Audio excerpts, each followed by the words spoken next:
How would it feel to have a thriving fitness business and have the freedom to enjoy life at the fullest? Well, that is exactly what the Trainer Revenue Multiplier Show is going to give you. My name is Mathew Park. This is Jaime Filer. Hey guys. And we are here to serve.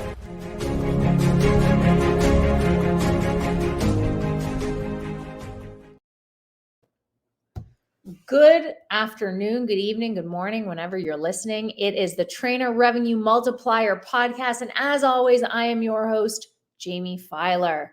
Today, I am excited to talk about the topic of relationships and your career.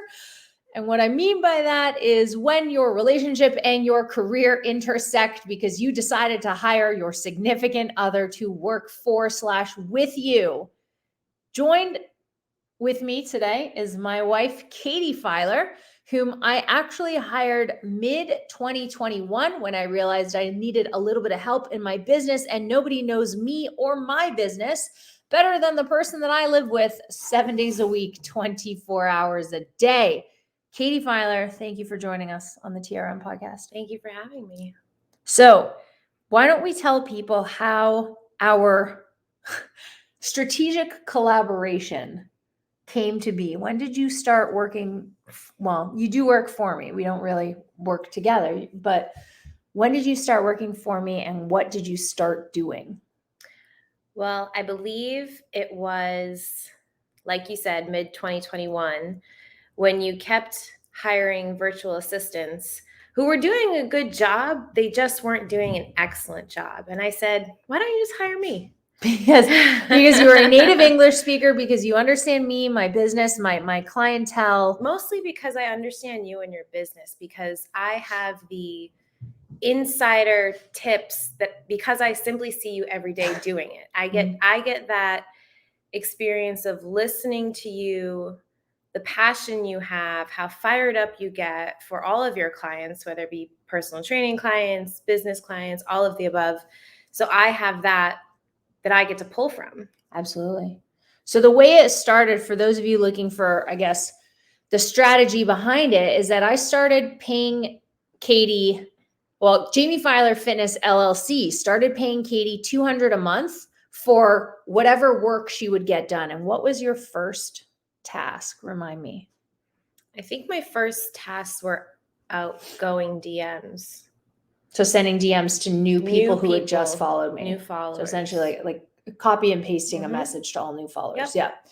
So the other reason, guys, that this is a good choice, and I chose the word strategic collaboration carefully, is because the best thing about hiring your significant other and paying them a salary or an hourly rate is that every time Katie and I go out to dinner, or I take her for coffee, or I buy us breakfast, or I even take her on vacation, that now becomes a tax write-off from her payroll salary to what it is we do together, because we're often creating content together or because we're working on our vacations. It is super advantageous to essentially have one of your employees live with you, because everything we do is part of the Jaime Filer Fitness brand or business. Now, from mid-2021 towards the end of 2021, we slowly started assigning you more and more tasks, because I felt like I was being let down by more and more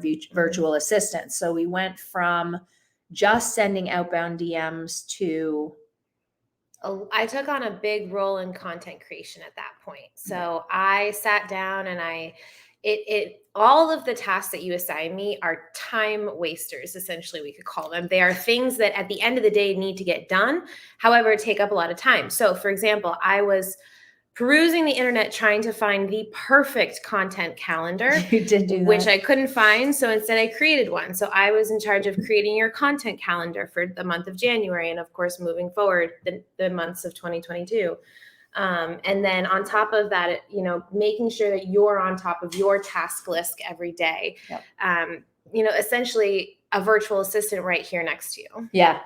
Some combination between a virtual assistant and an executive assistant. I like that title. Yeah. Making sure that my schedule is managed, that my people are managed, that you are managed. That I am managed. This is a good point. Were you nervous at first to work for me? I was.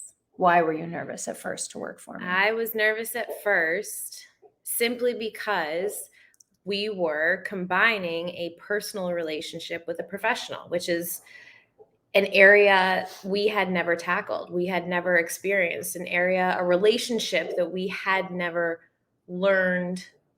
We had never figured out how it worked. So we communicate in a wonderful way personally. We do. But we had to learn a new way to communicate professionally. Yes. And I want to table that because I recently got yelled at for micromanaging you. So we're definitely going to talk about communication in a little bit. But if I recall, you were the one who asked me if you could work for my business. That's correct. Yeah. So what had happened was Katie has an incredible job as a speech language pathologist in a hospital, and she absolutely loves it, adores it, has a master's in it, is exceptionally well educated, well versed, also has a lot of practical experience. But on vacation and when she would have days off and time off and on weekends, we genuinely enjoyed working together, not just having her home, but us working side by side with one another. And so she kept saying, we could do this all the time if I work for you. Or if I would ask her to help me with something after she got back from her 8-hour workday, she said, babe, I'm so tired. If I worked for you, we could do this in the middle of the day. So it was essentially, I'm not going to say pressure, but you helped me understand that it would be valuable to officially just have you on my team. I showed you the value. You did. 100%. You have demonstrated your value. All right, let's be brutally honest. Pros and cons of working for your partner. Let's start with pros. Pros, more time together. Yeah. Pros, and not only do we get more time together during the day because I'm home now more frequently, but I have also noticed that at night you are off your phone less. We are out of the business more because we have accomplished so much during the day. Yeah. That we can turn off the professional relationship and go back to strictly personal, which we couldn't do before because, you just had so much to do. Those are the major pros. It's just more quality time together. I would also say, if I can add, your brand has been growing exponentially as well because you're learning, you essentially sit in on TRM calls and you overhear platinum presentations. And then, oh yeah, this is not a goal of mine to become a personal trainer, but I can take so much of what TRM teaches and what you're learning social media and systems wise and use it for my own brand 100%. Absolutely. So now I want to go back to the part where you said, I don't want to be a personal trainer. Okay. But what are some cons? What have we already experienced? That goes straight into communication, is that we have come across speed bumps, like you mentioned, the micromanaging. It is a learning curve.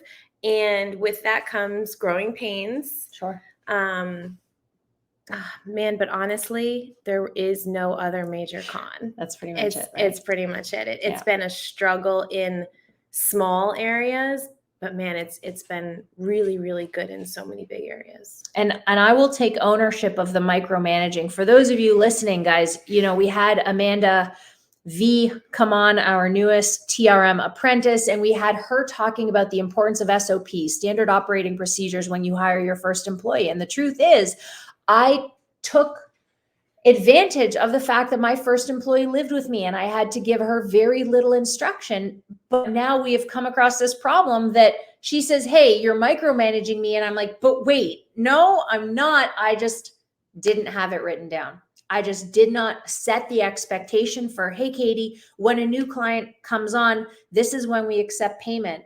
This is how the onboarding process works. This is how quickly a client should expect their program back. So 100% I'm micromanaging, but I'm also going to take ownership for the fact that I did not make a standard operating procedure because it was just a natural progression to hire you and you integrated into my business so seamlessly. Now, with that being said, you have recently taken on yet another new role. Coaching with Katie. Yeah. Yes. So I, with, as you mentioned, my brand kind of taking off a bit, I've had people reach out to me, and I think that's because they see you, they see me, they see us together doing what we love to do best and training and living this balanced, healthy lifestyle. And they reached out to me and said, hey, will you coach me?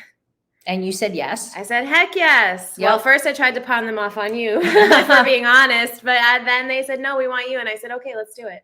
Perfect. Yeah. And I was able to follow a very similar process that you do. I scheduled a phone call with them, and we filled out a questionnaire, and it's going really well so far. Yeah, you've done exceptionally well with accountability, because I believe I've set you up with enough autonomy. Your check-in process doesn't look like mine, right? Correct. But your check-in process works for you. And I think that's what's important. So you're following essentially the Jaime Filer method, but you're giving the Katie Filer flair to it. Right, which I think is important with any business relation where you have people under you, is that that's the whole reason a client wants one trainer over another, right? Is that everybody has their own little style. Everybody has their own personality. Not every client is for you, and not every client is for me. But this way, now you have two people on your team, two different personalities to offer future clients. Yeah. Therefore, it's kind of like your umbrella has gotten bigger, and you can take on more essentially under Jaime Filer Fitness. Yep. Yep. And not to mention the clients still achieve their desired results. They're still happy at the end of the 3, 6, or 12-month agreement. It's just that how you and I would go about it is a little bit different. Yep. That's all. Another thing to mention, guys, especially if you're going to have a spouse be oh my gosh, I was going to say significant other. A significant other be an assistant coach, is try to make sure that they are either serving your demographic or a demographic similar to the one that you have, right? So Katie, you've taken on females roughly between the ages of 25 and 34. I believe one is from the LGBTQ community, one is not. Both do struggle with anxiety, being nervous. I'm not gonna say mental health issues, but there's a little bit going on in their minds and in their hearts versus just their body. For sure. So guys, you can see that, right? Katie is not taking on men's physique competitors who are trying to get on stage, because that is not on brand at all. If that was the case, I would have her actually start her own business, because it's not who I am. It's not who we want to serve. There are other trainers out there for men's physique competitors. We, again, want women 25, 34, anxiety, the mental health, relationship goals, pretty much that. Now, Katie, what is one piece of advice you would give to people before they start working with their significant other?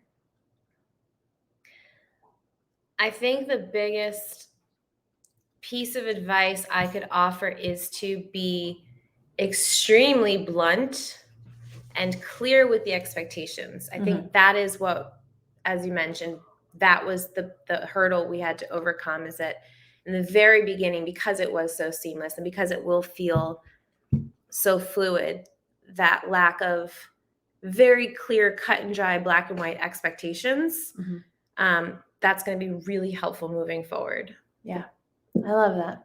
What about you? Because there's a different perspective. Hiring, being hired versus hiring. Absolutely. So I would say, similar to any employee you hire, guys, especially because you're going to be living with and married to this particular employee, give it a trial period, because the last thing you want is to start fighting over it, or to have the business get in the way of the personal. Because at the end of the day, I would rather Katie be my wife than my employee. And I'd rather not jeopardize my personal relationship to make a little bit more money, or just so that I don't have to do my low leverage tasks. At the end of the day, if this isn't working, there is a VA out there for me. I just haven't found them yet.